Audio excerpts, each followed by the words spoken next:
New tropical storm forms in the Arabian Sea on tonight's Tropical Weather Bulletin.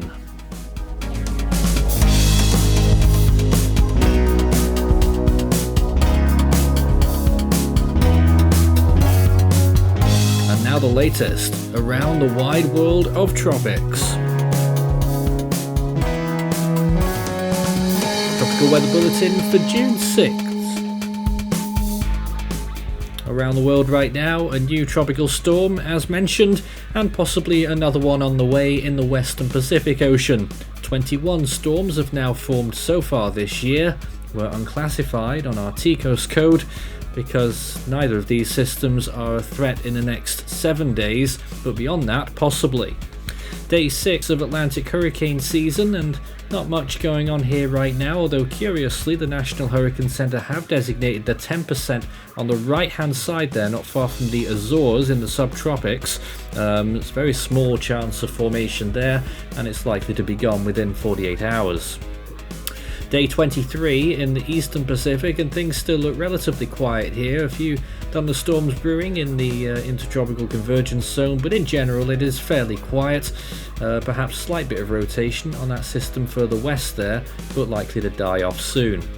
One area of interest in the Western Pacific, and that is likely to become our next tropical cyclone there, an 80% chance right now, and that chance will probably increase as we start to see this system rotate a little bit better and probably become a tropical cyclone moving north-northwest. And now of course we have this new tropical storm in the Arabian Sea, which was designated by our team not so long ago. We expect official agencies will follow suit, probably around 40 miles per hour at the moment, and is gradually going to move towards the northwest.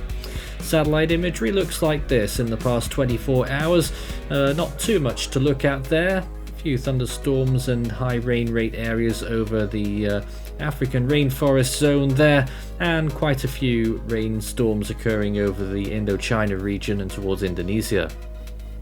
Satellite imagery, first of all, this is the Western Pacific system, Invest 98W, and to be honest it is looking fairly good on this satellite imagery as well. Not looking great for rotation just yet, but it is getting there, and convection certainly not a worry on that one.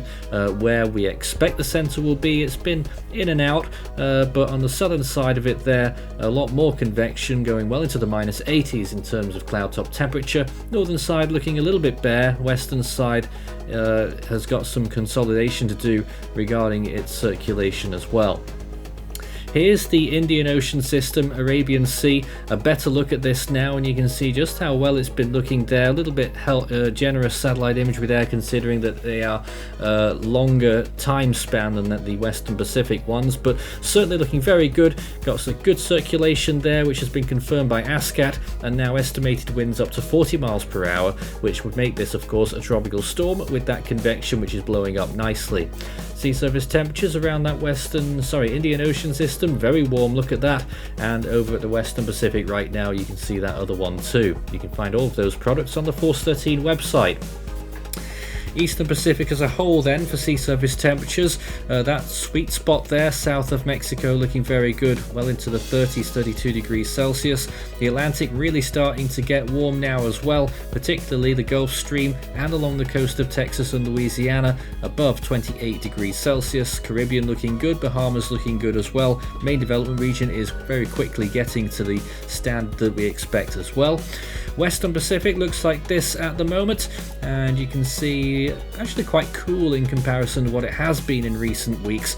First of all, thanks to Mawar, and now possibly with the influence from this system, but still good temperatures for the moment, around 30 degrees Celsius. South China Sea looking piping hot there as well. Bay of Bengal around 30 to 32 degrees, and the Arabian Sea extremely warm there, 32 degrees, possibly slightly more in a couple of spots where this system will be tracking in the next few days. A quick look around the southern hemisphere, of course it's off season now, southwest Indian Ocean, temperatures are fair. Australian region continuing to recede a little bit over there as well, not really getting very warm temperatures there now. And the South Pacific, only at the very low latitudes are we getting those 30 degrees Celsius waters. Sea surface temperature anomalies, how did it all compare to average? Blue areas are below average, and you can clearly see the Mawar effect there, but look at the Arabian Sea, well above average just in time for this system, so certainly a concern that it could become quite powerful. Eastern Pacific is above average in the eastern part, but more towards the western part of the ocean there, it's quite a bit cooler. The Atlantic is generally a little bit above average, although a bit cool near the Florida Panhandle region, and a little spot in the subtropics. Oceanic heat content though is looking decent in the Caribbean. You can see out over the open waters of the Atlantic as well, starting to creep in with those lighter blue colours as well.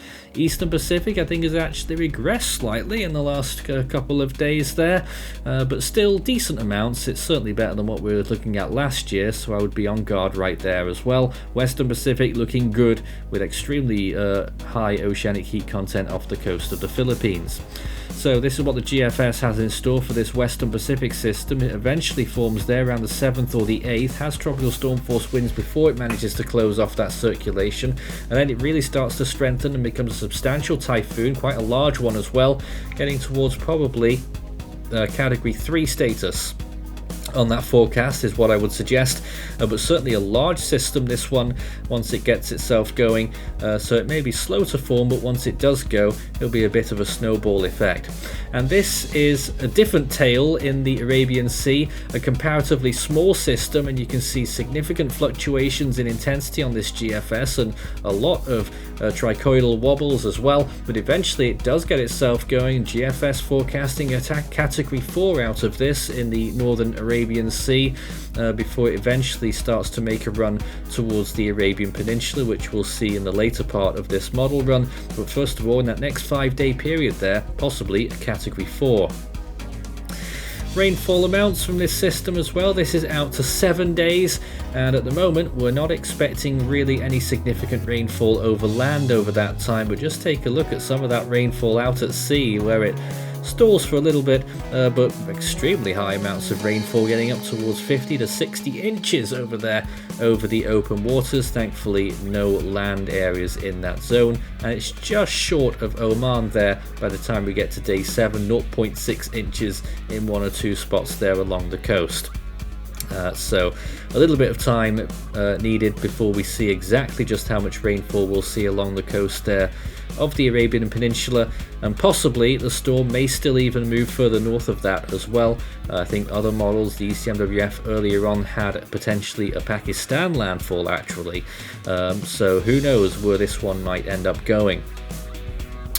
Well, let's check the longer range then. First of all, the Western Pacific GFS showing the continuation of this typhoon, really throwing itself off towards the northeast, a recurvature, and then potentially a second system that forms quite quickly along the coast of Taiwan and continues on towards Japan, very short-lived, and maybe even a third system showing up right towards the end of that 10-day period. Watch closely towards Hainan Island, where you might see a third system right at the end, but certainly this first system could get extremely large in its post-tropical phase. And the continuation of this Arabian Sea system as well turns further towards the west, and there it is, a substantial landfall, probably category 2 there, before moving inland over Oman. Quite a rare location to see a strong landfall like that, but of course we can hark back to other storms like Gonu, which was featured on the On This Day section not long ago, and certainly could be a possibility there for a substantial impact for a few populated places. That's all the serious stuff done with. You can take a look at the Force 13 merch store by scanning the barcode on the top right hand side, and you can see all of our products on there as well as full season and individual storm animations on request. Of course, our Still Waiting for Hone's t-shirt is also available. In the Scilly range then, we look back towards the Atlantic for some possible developments on the GFS model at least. Getting from day 10 to 16, a system does form there around the 19th or 20th of June and becomes quite a significant storm there, getting to hurricane status just off the tip of the Yucatan Peninsula. Will it happen? Big question mark over that at the moment, considering how long range it is, and GFS can turn it on and off like a switch. We may not see this turn up again on tomorrow's runs, for instance, so I would keep checking back for that one for some run consistency. Also, maybe rumblings in the eastern Pacific there. A weak tropical cyclone and a short-lived one moving up towards the northwest there in the eastern Pacific. Doesn't last very long at all, so eastern Pacific really struggling in its early days of the season. With the GFS, all it's able to muster right now is a weak, short-lived tropical storm. So eastern Pacific fans might be waiting a little while, but I do think the season will kick into high gear sooner or later, probably in late July.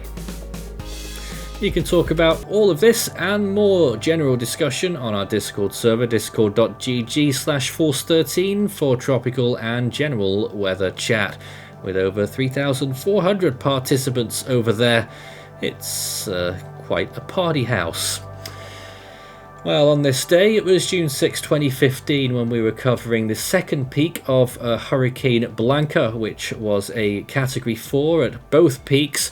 There it is on its second occasion there, as it was starting to move northwestwards, slowly but surely towards the coast of Mexico. Andres had died off and it was a remnant low at this point as well. It also had a substantial peak.